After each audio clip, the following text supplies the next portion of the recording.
everybody, it's of course TKIF Think Campus Friday here on KemphireRadio.com. Don't forget, go to your Twitter, go to your Facebook, go to your Instagram, and link everyone to tonight's show because we're about to have one of the masterminds behind some of your favorite R&B records here for the very first time. You know we love celebrating not just up-and-coming artists, but also those behind the scenes. And producers and engineers are just as important as the singers of your favorite songs. Please welcome for the very first time to TKIF, Swagg Arcelius. What's going on, Swagg? Man, everything is going great. Happy New Year. Happy New Year to you. Thank you for being a part of our very first show of the new year.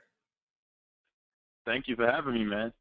What do you know? Since we're talking about the new year, do you have any New Year's resolutions for 2014?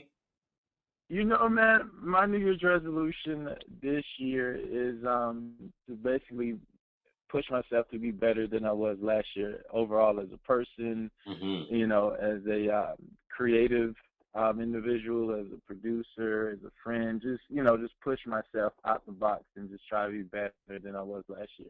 Definitely, that's one of my resolutions, just to be better than I was the year before. And speaking as a producer and engineer, a lot of people think that they can break into this business doing various different jobs, but we never really get an opportunity to speak to some of the up and coming producers that literally you're breaking into the industry. As an elite person now. People are talking about you. People are saying, "Oh yeah, you need to add this guy to your list of producers. You need to get him on your record." You know what I mean? So Right. let's talk about the journey though, because we rarely ever get to talk about how you get there. And a lot of people think it's like this overnight sensation, but how did you get to where you are right now? You're right now. We didn't even get to mention. You worked with K.Michelle. Uh, I'm having a brain fart right now, but there's K.Michelle, R. Kelly, Chuck Harmony, just so many different people that you've been working with, notable people in the industry. How did you get to this Right. point? What was that journey like? Well, honestly, man, for me, I guess I would have to start where my love of music started, which started in church. And Wow. growing up in church, having 7 siblings, and we all played Wow. and sang in church. My father's as a pastor, so that's why got my love for music. And my brothers and myself started a group when we were younger.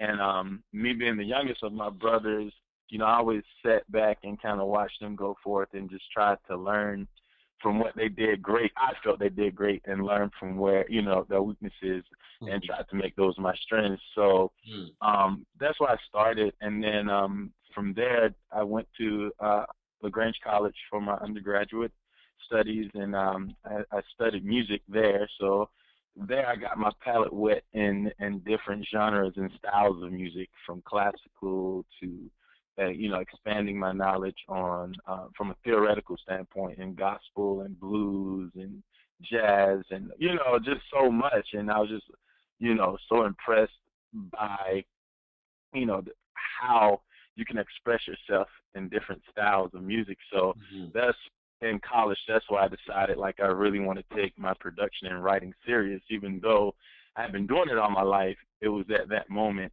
I said, okay, this is what I definitely want to make a career out of. So from undergrad, I was like, man, I got to get to New York, because I felt like New York, as well as LA at the time, were very influential in music business. You know what I mean? Yeah. So I was like, I figured out a way to go to New York. So, and my parents are educators, so they're really big on, getting that college foundation. So I was like, all right, cool. So I'll kill two birds with one stone. Apply to NYU. Pray to God I get in for graduate studies, and try to pursue my career. So I only applied to NYU, and I was blessed to get in. And from there, I was looking for internships, and this is where my real journey, as far as they say, get put on, happened. Looking for internships, everybody was turning me down left and right, and I came across an ad. A little production setup in Midtown was looking for an intern, and Mm-hmm. the company name was MBK. And I heard the name, but Mm-hmm. it didn't register to me who they were Mm-hmm. until, I took the interview and got the internship. MBK is responsible for Alicia Keys. I did some stuff with Life Jennings, Tyrese, so forth. Jeff Robinson, the CEO there, and I started out interning there, getting coffee, running out to the meters, Mm. 15, 20 degrees outside, putting change in meters, just waiting for my opportunity, but was willing to do whatever because I just wanted to be around it and I just wanted to grow. But in Mm. my mind, I knew it wasn't a means to an end. I saw myself beyond just putting change in a meter. So Mm. during that time frame, I got to meet amazing producers and writers such as Alex the Kid, who's gone on to do incredible things. He was just breaking in at that time, so I Wow. got to talk with him. This was right before the song he did with Rihanna came out. What's the name of that song? Rihanna and Eminem. Oh, Love the Way You Lie. This was right before this release. So this is right before he wow. really took off. So that was incredible just to get to meet him and see his story come. And I got to meet Rockweiler. It was a lot, science, a lot of cats, but I was the kid in the back, getting coffee, putting change in the meters. And one day, Jeff's brother, Conrad Robinson, Mm-hmm. he came in the studio and they had just signed a gospel act. And he was they were trying to find their sound and putting stuff together. So I began to talk to Conrad, and he was like, "Yo, you're an interesting young guy." He was like, because of your church background, do you know any talented songwriters or producers that I would love to get my group with someone and just try to experiment with that project. And I was like, actually I wrote a song for my chapel band back in undergrad. I don't remember the verses right now, but I can sing the hook to you. He was like, "Yo, let me hear it." So I sang the hook for him. He fell in love with the hook. He was like, "Yo, can you produce this up and do a demo for me and Mm-hmm. have it for me for the end of the week?" And I was like, "Absolutely." So after I finished my interning shift, I ran back to my dorm, my apartment, and I had a little setup that I saved money up to buy, and I demoed the song, and I had to rewrite the verses because I couldn't find the verses to the original song. So did that, brought it back. He was like, "This is amazing." Long story short, um, the group ended up cutting the song. Jeff, the CEO of MK, heard it, and his partner Suzette Williams, who used to manage Lauryn Hill and put that Holding This Education album together, heard the song and they both were like, "Whoa, this kid got some talent. You're a dope gospel writer, right?" Mm-hmm. So in my mind, I'm like, that's dope. I'm thankful for that, but I know I don't want to get trapped in that just gospel box. You know what I mean? Mm-hmm. Mm-hmm. So, um, yeah, so that was the beginning of that grind.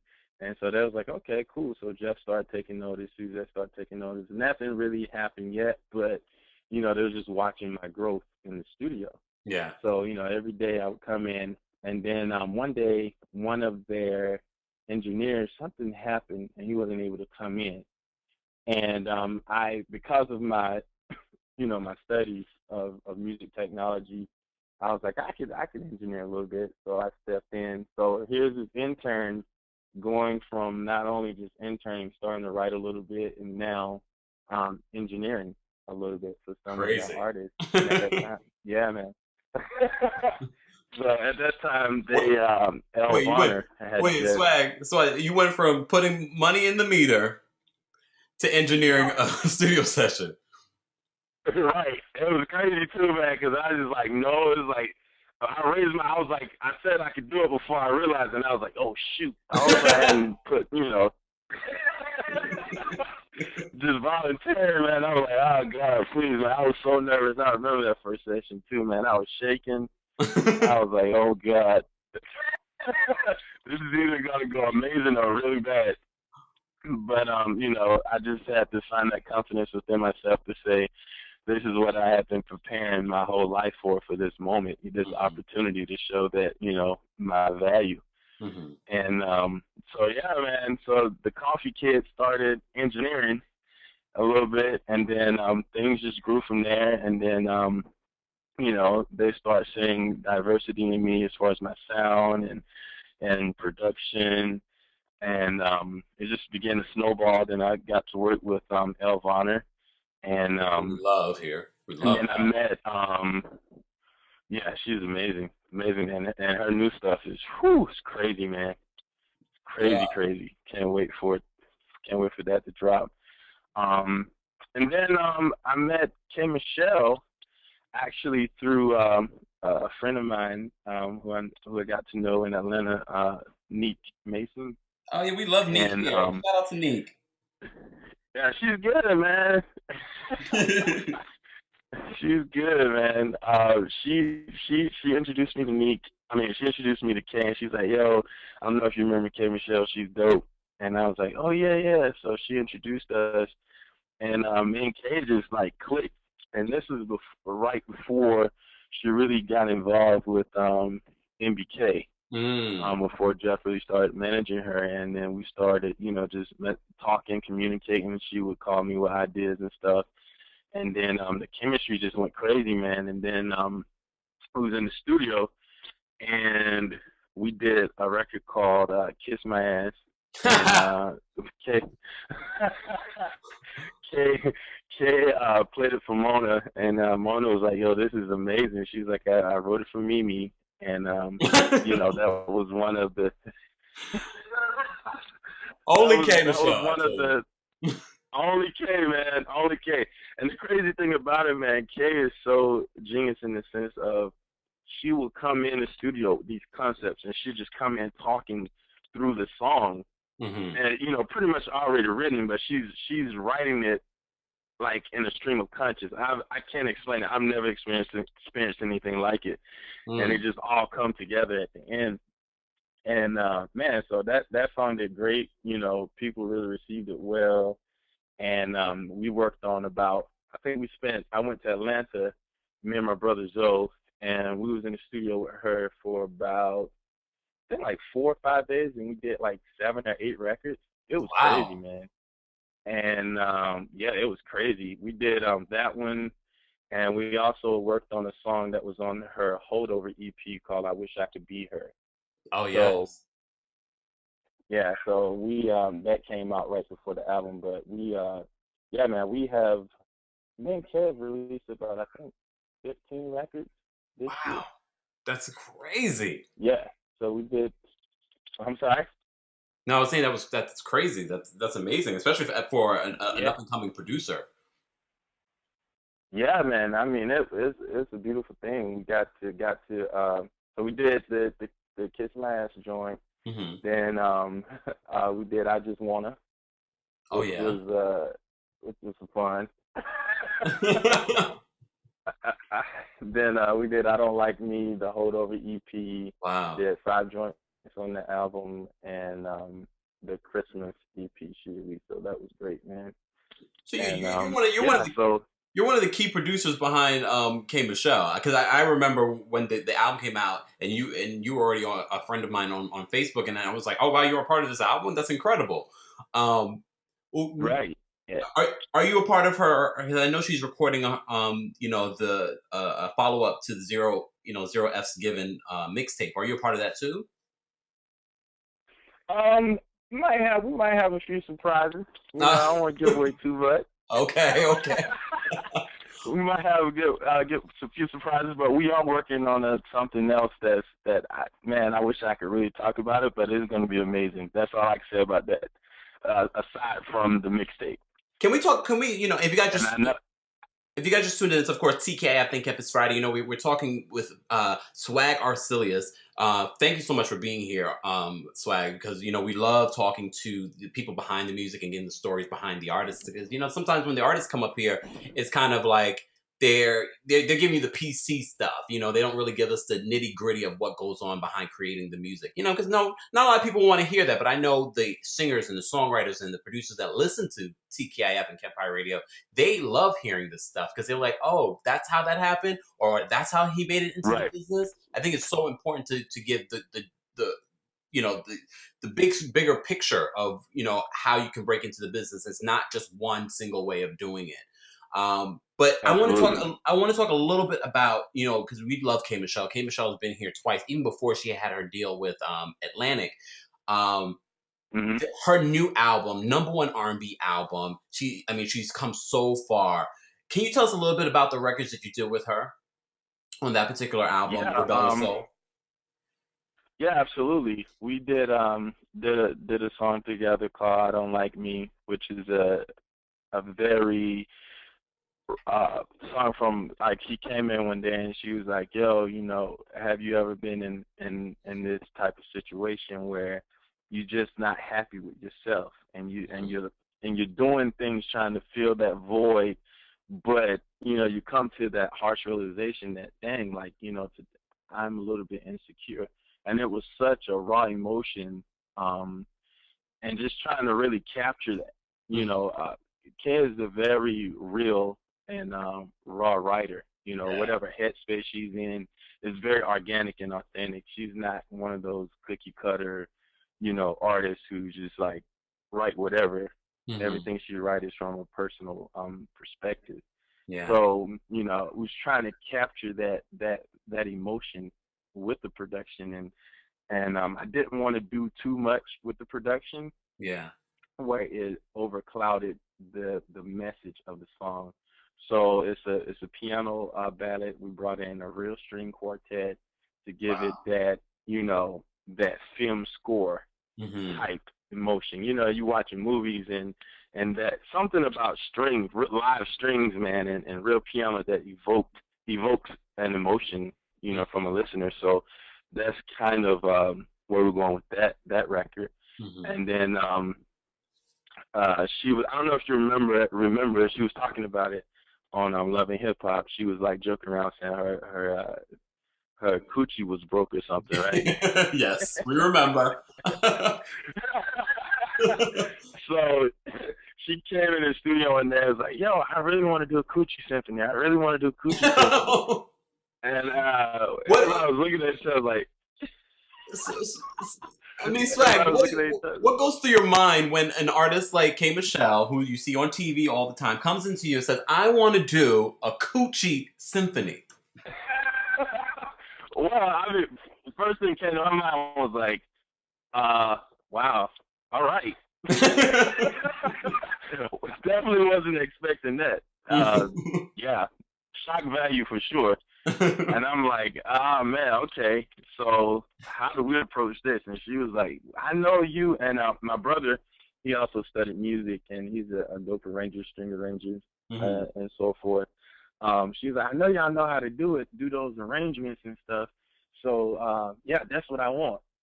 See what y'all come up with. So I'm like, yo, she's really serious. And she's like, I want it to sound like a real opera or whatever. So I'm like, all right. So we sat down and we did it. She came in, she loved it. And then I was like, yo, it'd be dope if, like, a dude was responding to what you're saying in the front. It would be hilarious, right? Hmm. And she was like, I'm going to booth and show me. I hear what you're saying, but I have to hear it. So Hmm. I went in there and demoed it, and we ended up keeping my vocals on it. So that was pretty Oh, so dope. that's you. Yeah. That's pretty dope. Yeah, so I brushed off some of those bass baritone concert choir vocals for that. It was Wow, fun. that's And dope. so yeah, man, then what else did we, a song called Rebuild This House, and it was just, another emotional record that we didn't want to do too much on. Hmm. Um but just piano, basically piano ballad with a few pads and roads in the background. And then the last song on the iTunes version, A Mother's Prayer, Oh she my said goodness. she came in the studio. she came in the studio and she was like, I really want to do something that, you know, for my son, and because I'm always on the road, this, that, and that. And so I had a guitarist come in, Victor Young, and he started playing these chords, and I just started singing. Da da da da da da star, da da da da da, and she was like, "Yo, that is so pretty," and that's how Mother's Press started, man. So we was just going back and forth, writing that joint, and then she brought in Blush, another young lady who writes with her a lot, and we finished that record, man. It just, just one of those moments where it's just like nothing else matters at the end of the day but a mother's love for her son. So that was a really dope joint. I love that record. I definitely love that record. Thank you. If you guys just tuned in, we're here with Swagg Arcelius, MBK's in-house producer and engineer. I mean, first of all, the stories alone have been so interesting. But you mentioned Elle Varner's new record. We've had Elle here. I mean, I guess we're part of the MBK family because we've had a lot of artists here on the show. But right. Elle, for the holidays, released Rover.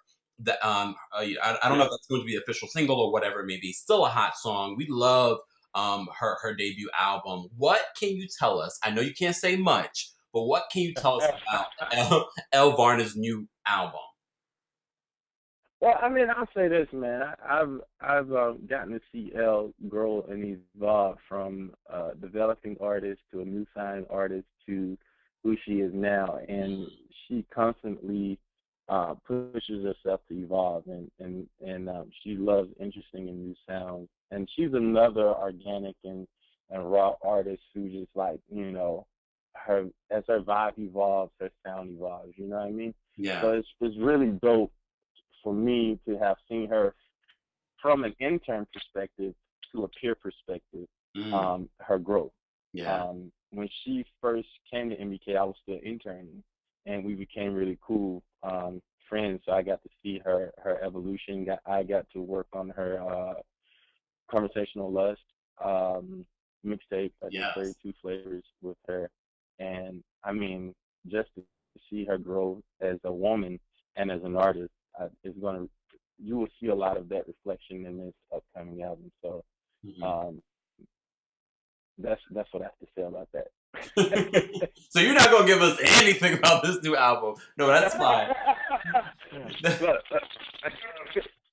That's fine. I'm trying to be careful, man. I'm trying to be careful.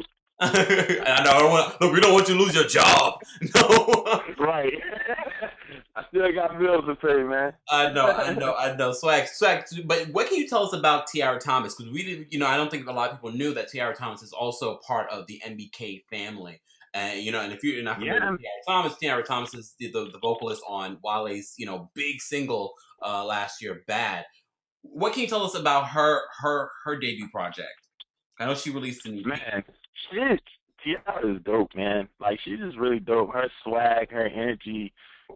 She's just like a cool chick, man. But like, her content and everything is the way she approaches things is so different. You know what I mean? Yeah. I met her over the summer, and man, we were in the studio for like literally 20 minutes and start coming up with crazy stuff.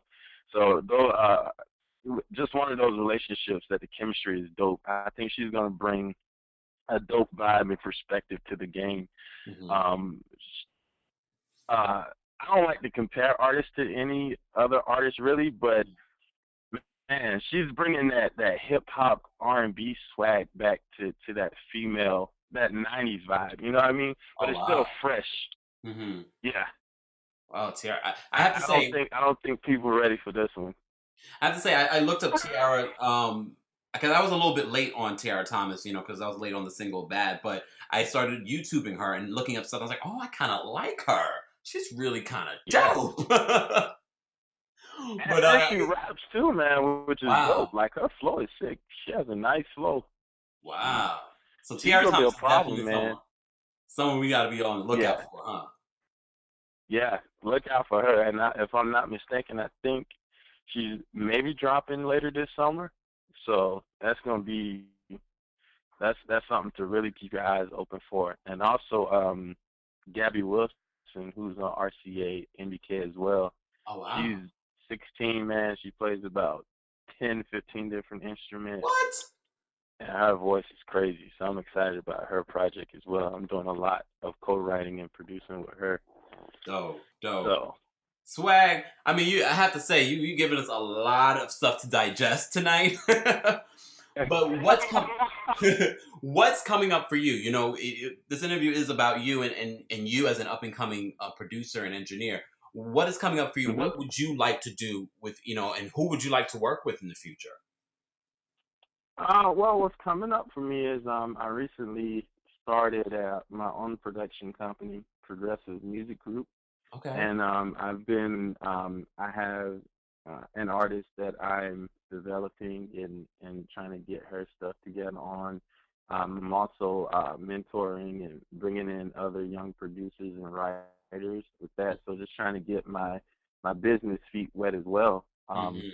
Developing uh, some I love fashion, man. So I'm developing some a clothing line that I would love to drop sooner than later.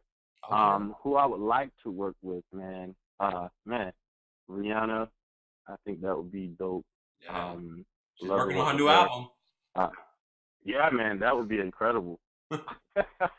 That would be incredible. I love Kanye. Hmm. Um, Jay-Z. I know B just dropped the album, but that's an artist I would also like to work with. Believe it or not, I would love to work with Taylor Swift, man. I love all styles of music, and Yeah. I'm a big country fan. Yeah, that's one of those things, man. I enjoy listening to country music. So Taylor Swift would be an artist I would love to work with. And those checks are If good Justin too. Bieber comes out of retirement, Wait, say it again. Say it I again. said if Justin Bieber decides to come out of retirement, I would love to work with him. I'm sure he will. But yeah, man. Yeah, I mean, and just dope young artists too. Who like I've recently had the opportunity to work with Justine Skye, who's on Atlantic. She's a dope artist as well. So upcoming artist.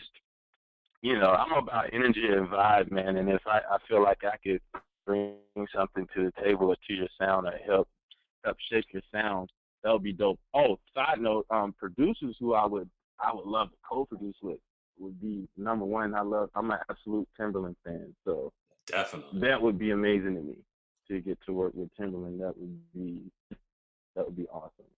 But yeah, Definitely. man, that's the few things I'm working on right now. Before we let you go, because we're talking about, K.Michelle and she's on Love and Hip Hop New York now. And hmm I'm sure you've seen the series. What do you think about Amina Butterfly?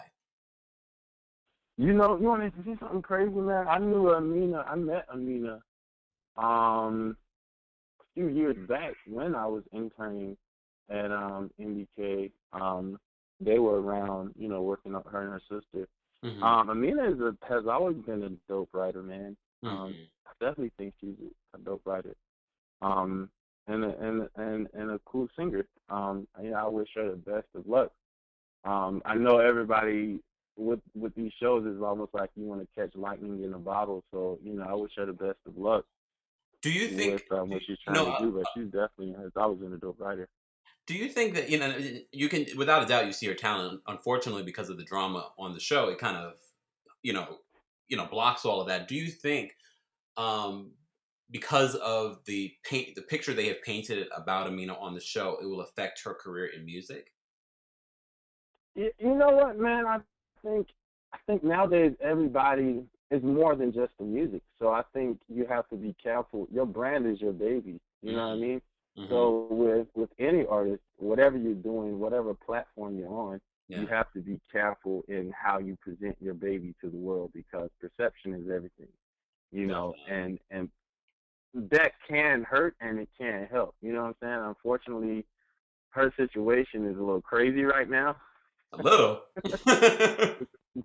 So, you know, I, I don't know, man. It's hard, you know what I mean? Because it's like will people take her brand serious? You know what I'm saying? So it's like, I mean, that's a tricky situation. I will say this: your brand is your baby, so people not only buy into your music, they buy into who you are as an individual. So you have to be careful how you present your baby to the world. Is that a conversation? Because I know that you worked a lot with K.Michelle, and K.Michelle's gone through all kinds of changes within the industry and in her image.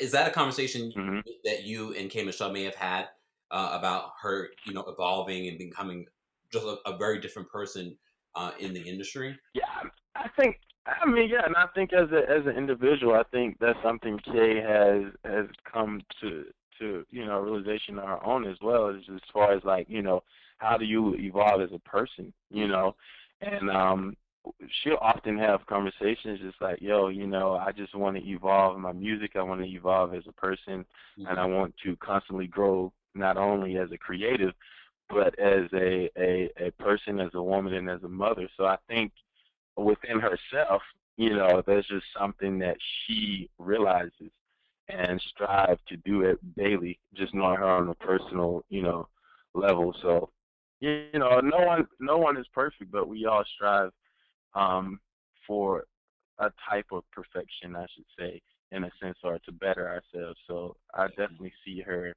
um, striving to do that daily to become just a better person. Well, we thank you, Swag Arcelius, for being here. We love talking to the people behind the music because we feel that is just as important as those that are in the forefront. And we appreciate you taking the time out being here. And we hope that you'll come back when more of the different projects that you can talk about develop. Absolutely, and I want to shamelessly plug SWV. They're Yes. dropping a new reality show, which is I think it airs on the 14th or the 16th. 16th, 16th. I'm in 2 episodes of that, Oh, working wow. with Coco. I got it. Yeah, man, did a gospel joint with her, so that'll be out soon. Excited about that. She's an incredible artist and vocalist as Love Coco. well. So be looking out for that. I think it's the We Network. Yes, We definitely. TV, It's We We TV. TV. We're definitely gonna be looking out for that. We're gonna have to definitely have you back on the show when when your episodes air, and definitely have the ladies here on the show. Swag Arcelius here on TK at Think Campus Friday. We'll be posting more information on Swag on our social media, so make sure you're following us. Everything is Kempire Radio. Thanks so much, Swag, for being here on TKIF. We'll be right back.